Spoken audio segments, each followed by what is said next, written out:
right. Welcome to Box Football, the review of the Premier League Week 3. And we don't have the five people here. And it's just me and Kyle tonight. So we're going to be, be able to get our point in, I guess, tonight, right? two man crew. But I'll tell you what, we still have a lot to talk about, Sean, because what a match day 3 it was in the Premier League. A lot of crazy games, crazy results. All over the place. So, certainly looking forward to it. Make sure you follow us, Box to Box Football. Wherever you get your podcast off, give us likes, give us comments, all that stuff. So without further ado, let's get into it, Sean, because it was a heck of a week of games. We'll start at Old Trafford with Manchester United 3, Nottingham Forest 2.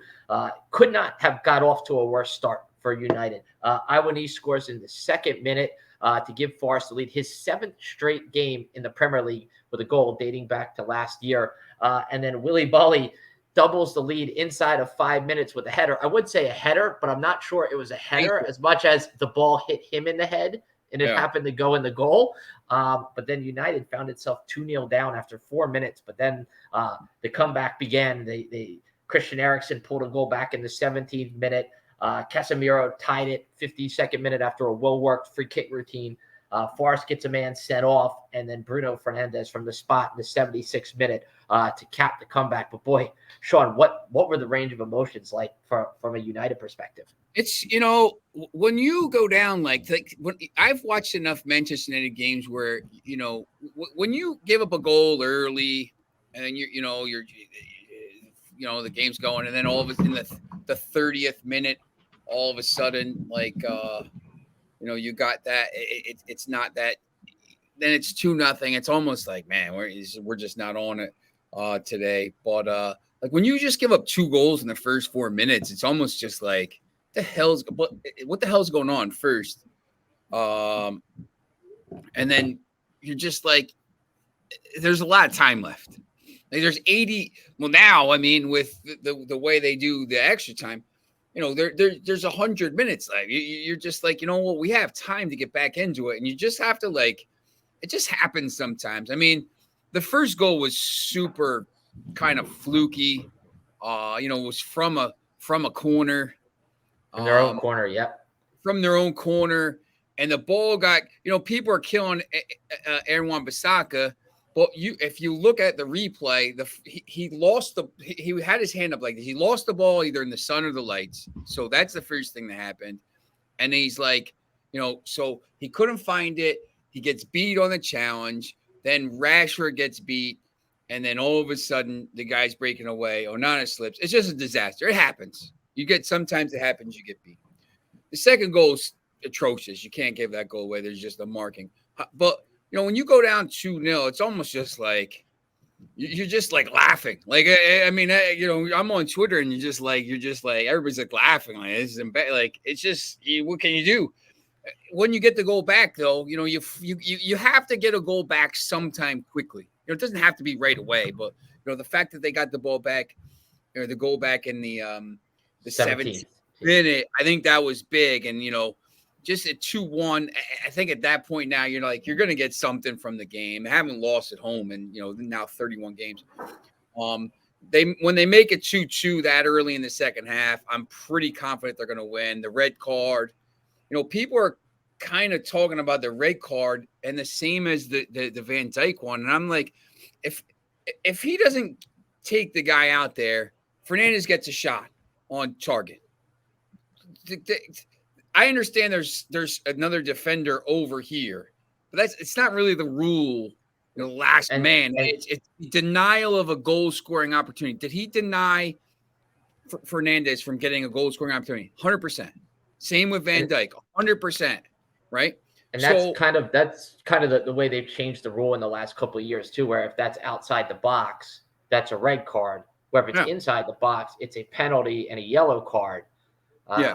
Because they don't want to give the double whammy there of a penalty and going down a man, and it's almost like, and I know we'll get to it in the Newcastle Liverpool game, but depending on the game situation, sometimes I would almost rather have the penalty against me and the yellow card than going down a man. Now, in that situation, I don't know, Forrest, you're 2-2 in the second half, but look, and here's the thing though, United was always going to come back into that game, right? You're playing Forest. You're at home. You saw how they played against Arsenal. They were going to sit in behind the ball. So you were going to build pressure. You were going to have chances. And when you have to defend for so long, and you're in, so deep in your own half, one lapse in concentration, right? Now, boom, you've got a guy sent off, red card. You're down to 10, and United is already all over you. Kind of give away a silly penalty there. Fernandez knocks it in from the spot. It's 3-2. Now Forest, to their credit, actually I thought played better once they went down a man. They pumped some balls into the United box. We're able to create some chances. United hangs on, but I just wonder too. We've hit on it before, where Manchester United has started slow in the past. You think about last season where they lost the first two games. This year they weren't convincing against Wolves in the opener. They lost at Spurs in the second game. Again, they fall behind 2-0 in 5 minutes here, but they come back and win the game. Sean, is this something that is like can spark them, get them going? It's huge. Look, first of all, you got the Champions League draw. They're in the draw. They're going to get their opponents on Thursday. That's always big. But those kind of wins, and we'll talk about it later with Liverpool, Newcastle. Those kind of wins, the way that they do it, coming back from 2-0 down, and fighting back. It doesn't matter who it's against. The fact that you come back from 2-0 down after 4 minutes and win the game, I mean, score 3 goals. They've been struggling to score goals. I mean, that was a big. Yeah, look, I mean, they have Arsenal this weekend, so, it's only as good as whatever, but like I just think those kind of games are really important to win, and they're fun. Look, I will say all the time, and as a coach, and like it's my mind, I would rather win a 3-2 or 4-3 game any day over like some nail biting 1-0. I just they're more the way that game played out for me is more satisfying than the Wolves game, like the Wolves game in the opener, right? Yeah, Wolves. Yeah, exactly. I mean, the Wolves game was a little bit of a smash and grab too, but like the way this played out, it's more satisfying to me because they fought back. I mean, they had all the backs against the wall. They had a terrible week. They got all this stuff going on at the club. They do all this stuff, and they fought back and they won the game. And there's nothing more you could ask. I mean, you can't do anything more from that spot than do what they did. So, it gives them I think it gives them some confidence. I mean, now, man, if you can go down to the Emirates and get any kind of result going into this international break, when they're going to start getting some players back, and Højlund, and obviously hopefully make some signings and stuff, I think it's big. Transfer window. Any signings you would like to see them make here? We're getting close to the end of the window. Yeah, Mbappe. And no, look, I mean, they're being linked with some left backs because now Luke Shaw is going to be out for a while. Maybe the tide is turning a little bit with him. I know, he's pretty good, but he can't be injured all the time. They've been linked with they linked with the Roma guy today. They've been linked with players. Obviously, there's some midfielders coming in, I'm sure. Amrabat looks like, I don't know. I mean, today they said maybe he's not going to come to United. I think Gravenberch from Bayern Munich is going to come because A, he's an Ajax player, but B, they want McTominay, so maybe that's a kind of a deal where they both go other ways. I think they need, another midfielder or two. I mean, it would be great to get an attacker. But we'll see. I never know, like going into this last week. I mean, it's been such a mess for like 3 weeks since they made these early signings. So I think it's going to finish with a flurry here. Harry Maguire staying or going? Does it matter at this point? No, I think he's going to go. I mean, the only thing with him is, he should have left. If he could have left 2 weeks ago, maybe we could have found that, someone for cover, because if he goes, I mean, look, if he goes and McTominay goes and, Van der Beek goes and Dean Henderson went today, that's it, 80 million, whatever, 90, whatever it is, you got to go and you have to spend that. You have to go get, some center back. You have to get, you have to get Midfielder. You have to get maybe some kind of attacking player, but they're gonna get some loans and stuff like this. But he's got to go. I mean, just what are you doing? Like, you're just sitting there waiting in case somebody gets injured to play because he's down the pecking order now at this point. I have to imagine that endangers his England spot as well if he's not playing regularly for Manchester United.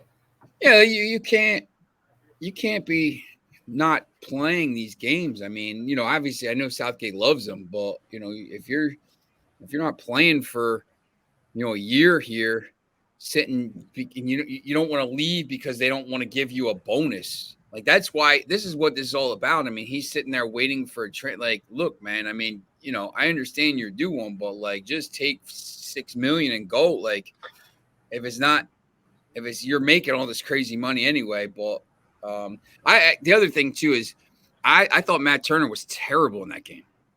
He was really movie in the game. I mean, he made a great save. He made a really good save on Anthony. The first goal, I thought he could have called.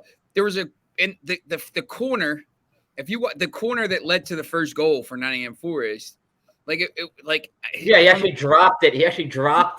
And they ended up scoring, but they ended up worked out because they scored from. He was a little I don't know if he was nervous. He started that way against Arsenal too. He was like a little bit nervy, and then he grew into the game. Sometimes I think I want to see him come out and control his box a little bit more. But sometimes that it's hard to tell though when you're watching on TV. The flight of the ball, the spin on the ball, whether they've worked in training about having your defenders deal with it. I would say he's probably going to be much better in April. Like, if he gets a whole season of playing, like if he's the starter for the whole season, 35, 36 games, he'll probably be much better. And, if he knows he's going to be the starter there, going I think they've been linked. Like, they were linked with Dean Henderson. He went to Palace, so they were linked with a Greek goalkeeper. So they're looking for a little bit of depth at that position. But I think right now he's their guy. I mean, he made a big save in that Sheffield United game. That kept them at 1-1, where they went up. And just remember, he only played 7 times for Arsenal last year, and they were all in the Europa League or the Carabao Cup. But I do think he's a Premier League level goalkeeper. But I thought he looked a little nervy early on. Same way against Arsenal, and then he settled into the game. He's a guy who I think is going to adjust, and I think he's going to be okay. Obviously, from a U.S. national team perspective, you want him getting regular games. Like, he is your number one guy. Like, you don't like right now for the U.S. team, which has always had good goalkeepers. He is the guy right now, and it's his job. He's won that job, so hopefully he's able to kind of maybe shake off some of those nerves and settle in. Well, speaking of settling into a spot they're very used to, across town on the blue half of Manchester, City is 2 points clear at the top of the Premier League. I'm not going to declare the Premier League race over after week 3, Sean, but City 2-1 over Sheffield United. Erling Haaland, he missed a penalty earlier in the game, does get his goal on a header in the 63rd minute. Sheffield United actually equalized in the 85th through Jadon Bogle. But that lasted all of 3 minutes before Rodri smashed one into the top corner after some nice work from Kyle Walker. Kyle Walker at fault for the equalizing goal with I would say a back heel he didn't need to make. He was mad at himself, but he picked himself up. A great hustle play to keep that ball alive and then set up Rodri. But this is the kind of game, and I think we'll see it when we get to our next game. Talk about our next game. The difference between Man City and Arsenal was Man City found a way to win this game when it wasn't at its best on the road, had a little bit going against it. Like I said, title race, not declaring it over. City, there's a bunch of games left, but 2 points clear already.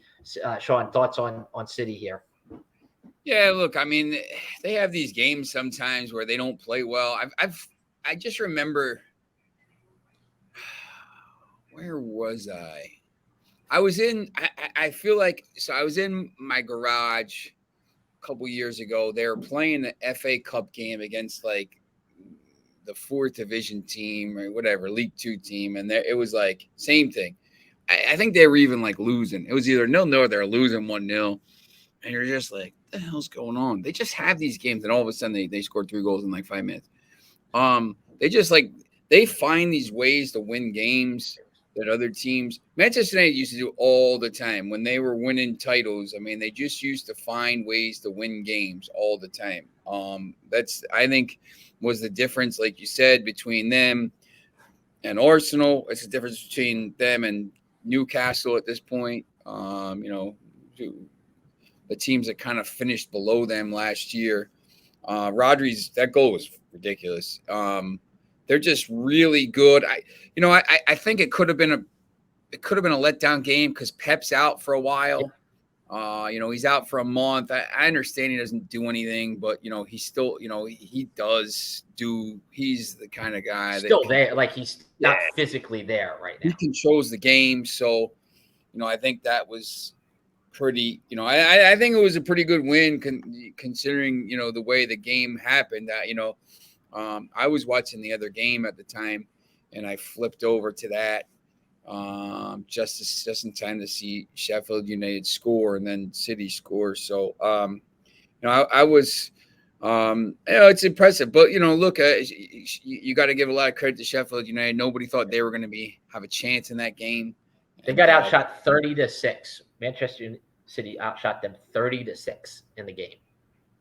I mean, it just shows you too. Like, I mean, Haaland. I know he scores a lot of goals, but there's a lot of games where he just doesn't. And look, he missed a penalty and he did score, but like he gets a lot of chances and he doesn't always. He's a high volume kind of guy, and there's these games when he'll score 3 or 4. But if he's not scoring, I don't know. This team is in a little bit of trouble. Rodri's not going to score. I know he scored the Champions League winner in some big games, but you can't count on Rodri to score 15 goals for you. I mean, he'll pop up with a goal every now and then, but if he's not scoring, is Alvarez going to score? Some of these other guys going to score? I just look. I mean, they'll. I don't think anybody's within 10 points of them this year again. I still think they need a playmaker with De Bruyne out injured. Like I still think that may catch up to them if they're not able to add another guy who can add some of that creativity and add that playmaking. Like you're not going to replace De Bruyne, straight up because he's just so talented. I thought Phil Foden, who actually didn't start the other day, but I thought he did well in their last game against Newcastle. He didn't come off the bench until it was 1-1 today. But I do worry about them. If there was any one worry, it's that they still need a playmaker to replace De Bruyne in there. Now we move to Arsenal against Fulham. That one finished 2-2, and you got to say, Sean, a missed opportunity here for the Gunners at home. They gifted Fulham a goal in the first minute. Andres Pereira after a bad back pass by Saka. It stayed 1-0 Fulham until Saka redeemed himself from the spot, a 70th minute goal, and Nketiah 2 minutes later gives Arsenal the lead. Then Fulham gets a man sent off in the 83rd minute, and you're thinking, okay, Arsenal's going on to the 3 points.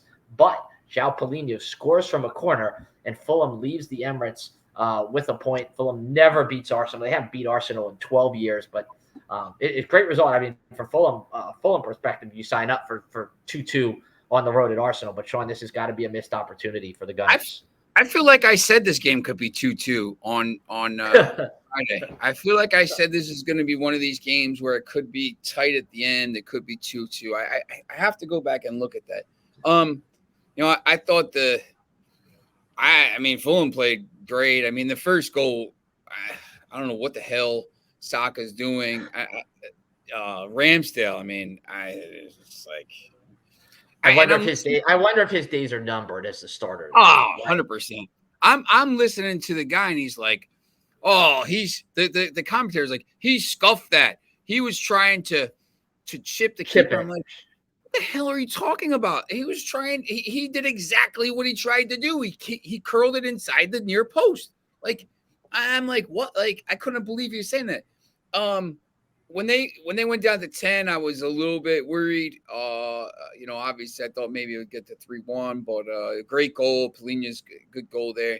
I think that's the same kind of result for Fulham down a man that is one of these things that could give you a boost. I forget who does Fulham play next week. 100%. City. They get City next week. So So they got at City. You're not getting probably much from that. right. But look, you already got 2 points from Arsenal. So that's pretty good. And then you come back and you got Luton at home. And you got Crystal Palace. You don't have to even leave London for a little while. And then Chelsea. So I think it's a great result. I think that's the kind of game right there. And last year it happened in April, and May. But that's the kind of game right there that's going to cost Arsenal down the line. They're not going to win the title. They're not. I don't. To be honest with you, I looked at I don't love their squad. Like, I don't think their squad is that good. They have some good players, but Partey's playing right back. He's not a right back, right? They got some guys, and I'm just not sure how good they are. They've got the Kai Havertz conundrum too, where he looks good in a uniform, he gets in some good positions, and he routinely fails to put the ball in the net. So I don't think. I mean, they want him to be a 9. He's not a 9. Like, they have all these guys. Like, they're like Jesus. I don't think Jesus is a 9. I don't think Havertz is a 9. They just keep trying. And look, this is all over the world. I mean, these teams are trying to play with 9s, and there's not that many of them right now. But it's just. I know they're looking at Evan Ferguson, which is pretty smart. I mean, hopefully Manchester United gobbles him up, but they're just. I'm not sure how well they're going to do this year. I think with the Champions League and some of these other things that are going on, I think maybe they're going to struggle. This is a game they'll look back on, and if they don't win the title and however many points they finish behind City, they're going to look back on this as one of those ones where you go, dang, we were up a man and a goal against Fulham with 22 minutes left, and we didn't finish it. And we ended up giving away 2 points. Heck, Fulham almost stole that game in stoppage time on a breakaway there, and Ramsdale came up with a save on Traore on the breakaway. And it was funny. Like, Fulham scored in the first minute. I kind of joked, they've scored too soon, because you knew what was coming. You were going to be in for a long day of defending. You knew Arsenal was going to be on you. In fact, I thought this game was very similar to the way the United Nottingham Forest game played out, except Fulham was able to get a point out of it. And again, when you defend that deep for that long, when you have a lapse in concentration or a drop in focus, that's what happens. Like, you make a silly tackle, right, where you give away a penalty, and now it's 1-1. And then, right, the second goal comes from after you're trying to go quick, except your center back is laying off the field with an injury, and your goalkeeper is trying to play quick. You turn it over, and now you're defending a man light in the back. Well, why would Arsenal play the ball out there for you? Like, you put the ball in play while your guy was injured. So I have no problem with Arsenal carrying on with like that and scoring the goal. But again, good fight back from Fulham to get it to 2-2 and get a point out of that. Yeah, I mean, I know you're always getting to 20, 40 points or whatever. 40 points. I feel better about them this week than I did last week when they didn't play well against Brentford. Yeah, right? I think they're going to have some struggles until they find it. They spend some money here in the next week. I'm sure they're going to spend a little money here, bring some people in. So I think they'll be fine.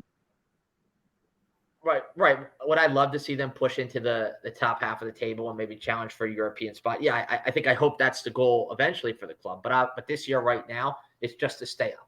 Again, it's to try and find that 40 points, try and stay up, try to get as comfortable as possible where you're not in a relegation scrap at the end of the year. All right, moving on to maybe one of the more exciting games of the weekend. But Liverpool 2, Newcastle United 1. Newcastle takes the lead through Anthony Gordon in the 25th minute. It's the best I've seen him play in a Newcastle shirt since he made the move from Everton. Then Virgil van Dijk gets sent off with the red card. So Newcastle's up a goal, up a man. This is the 28th minute, and Newcastle does not win the game. Why? Because Darwin Nunez in the 81st minute equalizes, and then he steals it in the 3rd minute of stoppage time with a brace, and Liverpool leaves St. James Park with 3 points. Sean, please describe this game for us. First of all, I'm going to say something that's like blasphemy to the viewer, to the listeners and the viewers for this thing. If you've been listening to Box to Box Football for like the last decade, I'm at the point now where I'm like, look, I'm not happy that Liverpool won the game, like by any stretch, but like, I'm just like, I just really don't like this Newcastle team. I don't like the way they attack the games. They're not real likable. The owners, they're getting now the owners, there's Manchester City and Newcastle are being investigated a little bit here because of some of the stuff that's going on with sponsorship deals. I think the fans are a little bit like let's tamper it down a little bit, man. You guys have had, you were in the championship a couple years ago. Let's relax. They're starting to turn on Eddie Howe because he makes the same substitutions all the time. You're up 1-0 and you go a man up, and then you don't try to what are you doing? Go for it. Go get a second goal. You have to win that game. You have to win that game if you're Newcastle. There is no excuse to not win that game if you're Newcastle. And you're at it's 1-0. The subs I thought were a little, they take Isak off and they bring Wilson on. Look, I get it, but why don't you leave Isak on with Wilson and try to get a second goal? They take Anthony Gordon off at the same time for Harvey Barnes. They take Tonali off for Longstaff. He makes those 3 subs, and that changed the game because Nunez comes on 5 minutes later, and then 2 minutes later he's got a goal. I just, I don't he just makes these subs in these games. If you watch Newcastle, it's the same subs, all like for like, all this stuff. Look, man, you're up 1-0. Go for it. Go get a second goal. Now, Liverpool scores the goal, and it's a very nice goal, by the way. Inside the that's a ball last year in the first 2 weeks that Nunez drags wide 100 times out of 100, and it hit the post and went in just inside the post and went in the side netting, and you're just like, so it's 1-1. All right, at worst. You cannot lose the game. You cannot lose the game. You're a man up. You cannot lose the game. And what happens? They give the ball away. And in the 93rd minute, the 3rd minute of extra time, they get a goal. Nunez, almost carbon copy of the first goal, it came from nothing. It came from a mistake. And, Bruno Guimaraes, I'm hearing he's the second coming of Maldini and the Pirlo and all these other guys wrapped into one. I know Maldini is a center back, by the way. I meant to say Pirlo. But I don't know. I mean, I once again, I would never ever root. I thought Trent should have been sent off in the first 6 minutes. But, he doesn't, and then he gives up the terrible mistake for the goal. So everyone was like, maybe it's better he stayed on. 100% it's a red card on Van Dijk. People are saying it's not. I don't understand that. It's not have a goal scoring. But you cannot lose the game. You can't lose the game if you're Newcastle, and they did. 2 things. One, I remember I said on our preview episode that Liverpool needed a big year from Nunez, and he showed up in this game. came off the bench, scored 2 class goals. And the other thing that's funny is on that Van Dijk, yeah, it's a red card. I almost would have rather had him commit that foul in the box and get a yellow card. And if Newcastle gets a penalty, if they score it, fine. But now I'm still 11v11 the rest of the game, down a goal, instead of 10v11. Now, at the end of the day, it ends up working out because you won the game if you're Liverpool. But if that happens again, right, the chances are you're not going to win next time. If it's against an opponent with the quality that a Newcastle has, or if it's an opponent like a Manchester City or a United or an Arsenal or even a Brighton, right, you're not going to win that game. But at the end of the day, it's one of those ones that, again, you look back on in your Liverpool. We talked about getting momentum if you're Manchester United from that kind of result where you come from behind. Man, same thing here for Liverpool. Down a man, you look dead in the water. 2 goals in the last 10 minutes from a guy who really needs to get you goals this year. This can get Liverpool going as well. Not how you would have drawn it up, but man, that's one of those euphoric wins that everybody has a high on until next week. The other thing too is now he misses 3 games here, and people will say, oh, they play Villa next week at home. That's a tough game. Villa's a good team. They play Wolves on the road. They should beat Wolves, and then they play West Ham at home. Well, look, I mean, yeah, but you don't have Van Dijk in those 3 games. Our defense is shaky to begin with, so I don't know. Do they win those? They could win all 3 of those games, but West Ham's playing well, and those are the type of games that maybe because Van Dijk's winning, maybe they drop some points or something like this. So I don't know. I think you just got to be smarter sometimes. When you're playing at this stuff, I mean, or not make that challenge at all. The red card in that game and the red card in the Nottingham Forest game are both preventable. They're out of position. They got beat, and they try to, they're not at the same pace they used to be. They try to think they can, and they can't do that. And it's just, I think they're both preventable. But it is what it is. But look, it's a huge win for Liverpool. And once again, is Newcastle, I just don't. I'm not sure how deep they are. I know, I think they're about 15 players deep. They did bring some decent guys off the bench, but when they start playing these Champions League games, I just don't know. I'll be interested to see if they sign some players in the next couple weeks or the next week, because I'm just, once again, I'm not super high on them. I think they're going to come back down to earth a little bit. I think that's a kind of game. They dropped a lot of points like that last year. Last year was a lot of draws, but they dropped a lot of points from positions where I thought they should have won the game. So, especially at home, I just don't think you can lose that game at home. I think they're in a group of teams. I'd say I put Newcastle, Aston Villa, Brighton, West Ham. I'd probably put Spurs in that mix. I think that group of 5 teams are all maybe a level below the top, the top guys who, if you want to say City, Arsenal, United are the top 3 teams. I think we all thought that coming into the year. Liverpool maybe in there as well, but I think those 5 teams are all kind of in the same boat. They can beat anybody on any given day, but they can also give you this kind of result here that, and I think you saw it too, Brighton at home against West Ham, where they can also lose a game like that on any given day. But there's certainly Newcastle, I think, is still certainly a dangerous team going forward.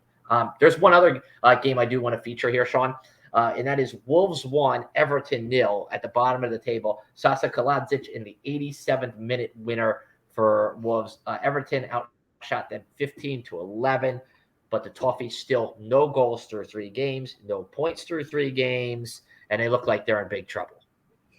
This was, people ask me for my opinion on games, for, if they want to put wagers, whatever. And I said, I looked at it and I was like, you know what? Wolves was my favorite game. Wolves was my favorite pick of the weekend. And they're like, Wolves. I'm like, look, I'm telling you, I watched them play United. I thought they were, last week they were terrible. I watched them play United. I was like, man, this team is not that. They're not that bad. They have some players. Um, Everton, all kinds of pressure. They had all these injuries. They had all the three guys out. And as soon as I saw that, I'm like, you know what? Wolves are gonna get a result in this game. I didn't know if they were gonna win. The second thing is that save that Jose Sa made might have been the greatest. I was watching it live, and I was just like, I couldn't understand it happened so quickly. And you're like, what happened? And then you saw it on replay, and you're just like, how the hell did he keep that? I can't imagine. It's not a diving like one of these things where he goes up to. Well, the ball was in the net.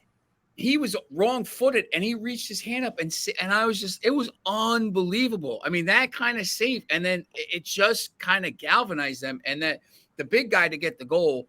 Look, it's a huge result early in the season. Wolves and Everton are 100% going to be fighting down at that bottom for one of those relegation spots. And to me, when you look at the two rosters, Wolves is a better team. I think they have better players.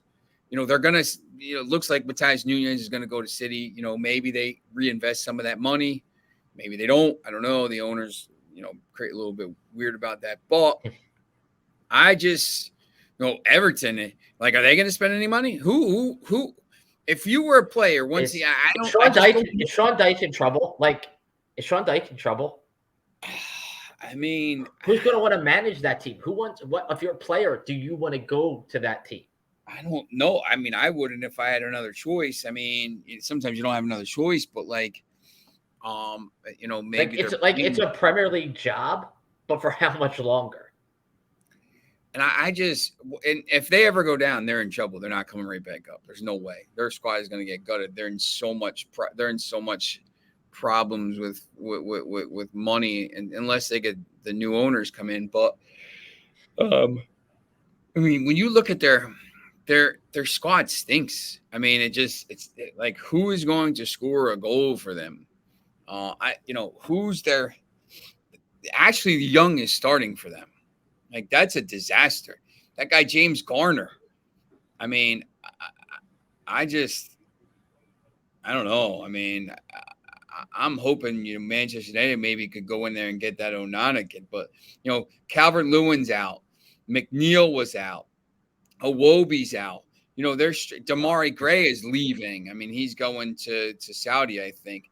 Right now, for this next week, their strikers are Neil Mopé, Thomas Cannon, Lewis Dobbin, Arnaut Danjuma, and Youssef Chermiti. I mean, look, I mean, that's you put that up against any of these other teams, it's terrible. So I don't know. I think they're in a lot of trouble. All right, I just want to run down the rest of the results for the weekend, starting with the game on Friday. Chelsea 3, Luton Town 0. Luton looks like it's already headed for the drop here. Tottenham 2, Bournemouth 0. Ange Ball, 2 wins out of 3 and a draw. Spurs looking really good, scoring goals even without Harry Kane. Crystal Palace 1, Brentford 1. Brentford took the lead in that game. Palace came back and equalized to get a point. West Ham 3, Brighton 1. Are we slowing the hype on the Brighton train as they stepped up in competition and lost at home to West Ham? And Aston Villa with a nice little bounce back after that opening day disaster at Newcastle. 3-1 win over Burnley. Sean, your thoughts on any of those games? Yeah, the first West Ham, they got out. Possession was 78-22 to Brighton, but Moyes said after the game, it's about that. He said, "We'll take the 3 points. I don't care about the possession." I think at one point they had 2 goals on 2 shots. 943 touches to 419. That's Moyes ball. Yeah, look, I've been pretty impressed with them. The way they've played, and the other, the other game was the Villa. I thought, Villa. Sorry, they got the 4-0 win last week, which I thought was pretty good over bad team there. And, they went, Matty Cash had the 2 early goals. And, Burnley got into it right after halftime, and you're just like, oh, maybe they're going to come back. But, the Villa was just too good. This Villa team's really good. Once again, I mean, they cruised. They played, midweek, and they, 5-0, and that they're going to be. I'd be stunned if they don't win the Conference League, or at least get to the semis or finals. I mean, they're going to go really deep in that. I think they're going to really take that seriously as well, like West Ham did, because it's a path into the Europa League and it's a trophy. And they have Unai Emery, who's a second tier European specialist, Europa League, Europa Conference League. They also have a deeper squad than some of some of these teams. When you talk about can they compete on these multiple tournaments, but I think they have a deeper squad. They have some pretty decent defenders. I like Matty Cash. Konsa, Digne, Pau Torres plays for them. Obviously, Tyrone Mings is out for a while. They have pretty good midfield, even with some of the injuries. They're going to maybe sell Coutinho for some money, so maybe they're going to get another attacker in here at some point. Zaniolo came on. I thought he looked pretty good. I think they're a little light at forward. I thought Ollie Watkins was, a pretty decent player.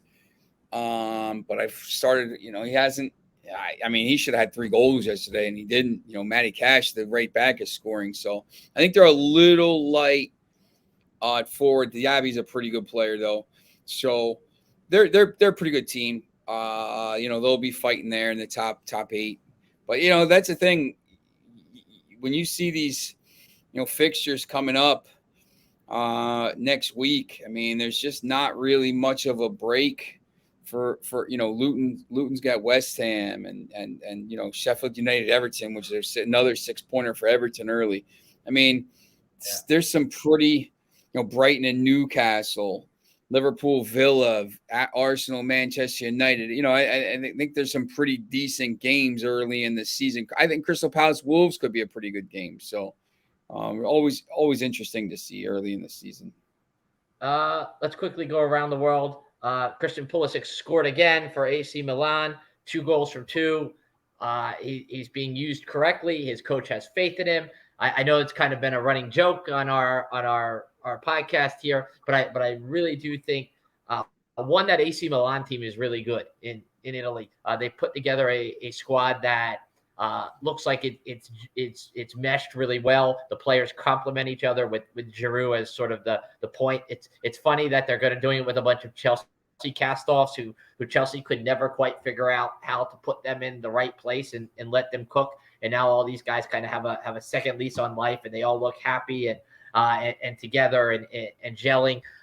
So that was that was my takeaway from the other European league. Sean, you have anything from around the world that you want to add here before we wrap this up? I just I saw Barcelona won 4-3. Crazy game. I think there were 6 goals in the first half, and then Lewandowski scored in the 72nd minute. But I actually sat down. It's just crazy on the weekend here. It's been a crazy week. I sat down and watched Real Betis play Athletic Bilbao, and the same thing. It was like 2-0 after like 4 minutes or 5 minutes, and I'm like, what the hell's going on? And Bilbao then got 2 penalties in the span of about 3 minutes before halftime, and actually took the lead 3-2 before halftime. They converted both penalties. I thought it was tight. The first penalty was interesting because I thought the guy was offsides, but maybe, I guess that new rule where he was just on, and they allowed the penalty. The second one was a little soft. But the second one was a penalty. The first one I thought was a little soft, but the second was 100% a penalty. They 3-2, and then they ended up scoring late. So, I try to watch some of those 3:30 games on Sundays just to get a game in, and they've actually been pretty entertaining. So, if you're a big Premier League person, or just kind of only watching MLS or whatever, tune into ESPN Plus or tune into one of these leagues, the Dutch league or the Portuguese league, and check out some of the games because they're pretty entertaining. Yep. Messi FC wins again. He scored a great goal against New York Red Bulls the other night. He made an incredible pass. If you haven't seen it, I'm sure you've seen it by now, but he made an incredible pass and then he got it back for a goal. The guy is incredible. Do you think they make the playoffs? Oh, that's going to be tough because they're still 11 points off a playoff spot and they've got to jump 5 teams. And I think he's going to miss some games on international duty because MLS sometimes plays through the international break. They have 3 games in hand on some of these teams, so that's the other thing that could. It's interesting that they have so many. It's going to be tough. Like they could get they could get a double though because they're in the U.S. Open Cup final, and that game is going to be at home against Houston, and they're going to be favored in that game. Like I think they're going to get 2 trophies this year, but actually making the playoffs because they're just so far back is. And they'll be in the Champions League. They'll be in the CONCACAF Champions League now because they're in the CONCACAF Champions League. Yep. So yeah, I mean that's what's bigger, and they'll be in Copa Libertadores maybe and stuff like that. So I look, if they get in the playoffs, they're winning. I don't care. I mean, no one's beating them, I don't think, unless a couple people get injured. But that squad is pretty good. But we'll see if they get in. Cool. Well, thanks for joining us on another episode of Box to Box Football. Again, remember, follow us on Twixter. I'm calling it Twixter. I'm just gonna call it Twixter. Instagram, we're there. Spotify, wherever you get your podcast.